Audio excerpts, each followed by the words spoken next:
You make your way through the burning woods to meet the Lucis you never had. It's time for her to hatch. It's now or never. Since the world is about to end anyway, you suppose it no longer matters if the doomsday scale is tipped. The counterweight is the skull of an ancient mother grub, slain thousands of solar sweeps ago. The egg contains a rare species of dragon which remains blind until maturity, using its other senses to survive. It has balanced the skull here for millennia, waiting for the warmth of a meteor-sparked forest fire before hatching. In case it wasn't clear, dragons are real. While she slept in her egg, she would communicate with you in your sleep.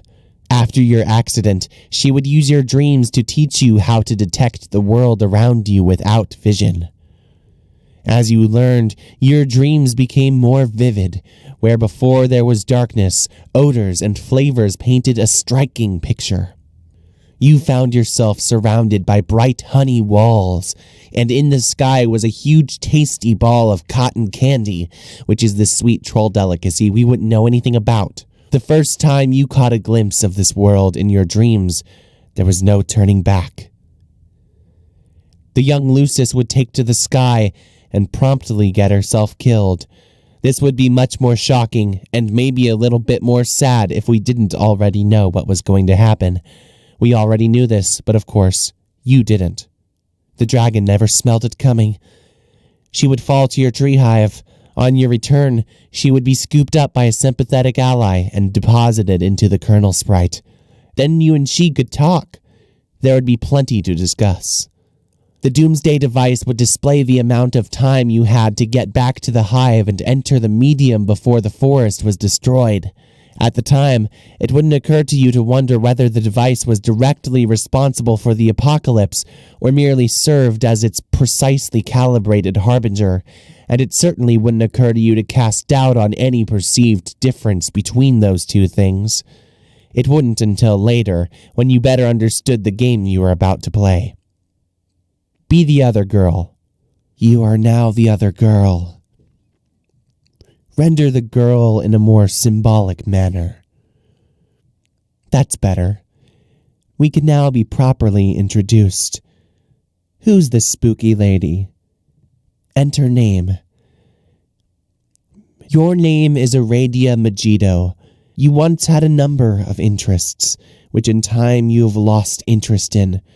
You seem to recollect once having a fondness for archaeology, though now have trouble recalling this passion. It nonetheless has led you to find your present calling, which came through the discovery of these mystic ruins on which you presently stand, and which you recently desecrated out of boredom. Guiding you to this calling were the voices of the dead, which you have been able to hear since you were young. The voices have become louder as the great undoing approaches. This trend in escalation began after an accident involving a certain kind of role-playing, which might have been another one of your interests once upon a time. It doesn't matter much anymore. The accident resulted in the death of your Lucis, which prompted you to leave your home and take up these ruins as residence.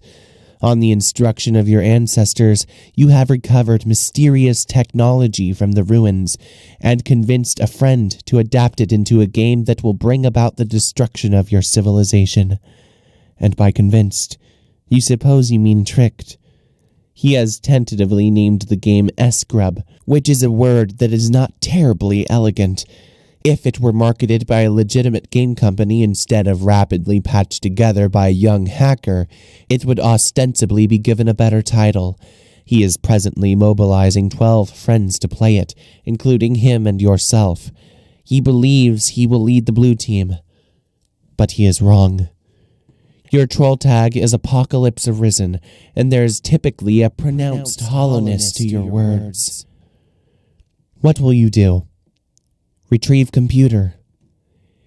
It's not up to you to decide what you retrieve from your Silodex. It's up to the spirits. It looks like the spirits are being cooperative today, if a bit cryptic, as usual. Who's this douchebag? You found this baffling artifact some time ago on one of your digs. The creature on its facade is completely mystifying. You have taken to using it as your primary computing device on account of its bizarre novelty, as well as convenient portability. Oh, look who's bothering you again. She's always bugging you, bugging and fussing and meddling. What's her deal? You guess it's flattering that she wants to talk to you so much. You're okay with it. You're okay with a lot of things. Humor GA. Hi again, Aradia. Oh no. So I guess tonight is the night you blow everything up. Is there nothing I can do to change your mind? No. Or yes. Yes, there's nothing. And no, you can't. But you shouldn't pretend as if you believe this has anything to do with the state of my mind, or the decisions it will make or has already made. Yeah, I guess not. I thought I'd be friendly, though, and remind you that you do in fact have a hand in all the terrible things that are about to happen, because that's what friends are for, and the fact that what ensues will be terrible is an immutable fact I am stating for the record, and the fact that we will not be on the same team is similarly immutable. It does not mean that teamwork is what isn't taking place here. Sorry, I didn't follow that. I'll be here to help, if you need me. Okay. Thanks. Tick-tock. Tick-tock, tick-tock. Waiting for the apocalypse is so boring. You guess you'll check on Solix to see how he's coming along with those teams. Check on Solix. You then had a conversation we already read, which began like this. Did you set up the teams? And ended like this. I'm coming up. And then you went up. Go up. You wonder what she wants. What's with all these girls bugging you? Bugging and fussing and meddling. Get bugged by AG. Aradia. Oh boy, that's too many of the same letter in a row twice. I know. So we're about to get started, right? Have you tricked Solix yet? Do you have Mr. Two Eyes all befuddled and flustered in your web of lies? Or Mr. Four Eyes? I don't know. Which nickname do you think would be suitably derogatory in this case, Aradia? How about Eight Eyes minus 7? I didn't trick him. It's not like that. Okay, whatever. The point is, once you have pulled the finely woven silken mesh over his dumb, different colored eyes, you and I will start playing the game and be the blue team leaders. That's how this will work, right? Wait, do you mind if we are co-leaders? I forgot to ask. I just assumed it was okay with you.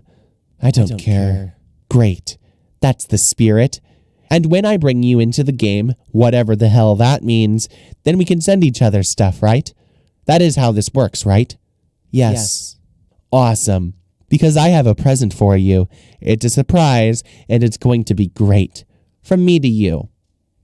Just from me. From me alone and nobody else. I can't wait to see the look on your face when you see. Okay, well, I'm sure it will be very thoughtful. Hey, speaking of which, what will the name of our team be? The blue team. No. I know that. I mean the name of our team. You and me. Just us. I haven't given it any thought, nor did I think such a thing was up for consideration. But if you want to pretend we both have a separate team together and name that team, then knock yourself out. I just thought it would be really fitting. Kind of like a fresh start, you know? I don't know. What are our shared interests? I guess I never really thought about this. I guess I'm used to thinking of you as the enemy. There must be some overlap in profiles. Come on. Let's brainstorm. Man, it'll be great. We'll be unstoppable. Surely you must admit it will be nice to rebound from the team charge debacle. I never think about that anymore. Oh man, I am so dumb. Here I am running my mouth and opening up old wounds, while at the very same time trying to make amends. What an idiot. It's okay. Hey, Speaking of which, that loser isn't going to be on the blue team, is he? Which loser? Your old team buddy. No. Oh, thank fucking goodness. Talk about dead weight. You made the right choice, leader. I mean, co-leader. I didn't exclude him for that reason, or at all. You're just not getting it. You never listen. Man, now I've got this huge beef grub lodged in my nook just thinking about him. I'm going to go give him a hard time. Let me know when you're live. Later. Don't do that. It's really childish. Wow. Be the mysterious spider girl. You try to be the mysterious spider girl and fail. She's way too mysterious for you to be her yet. Seriously, what's up with those glasses? What's up with that robo-arm? What's her deal? She guesses it's flattering that you want to be her, though. She guesses she doesn't mind. It's cool. We'll learn all about her a little later.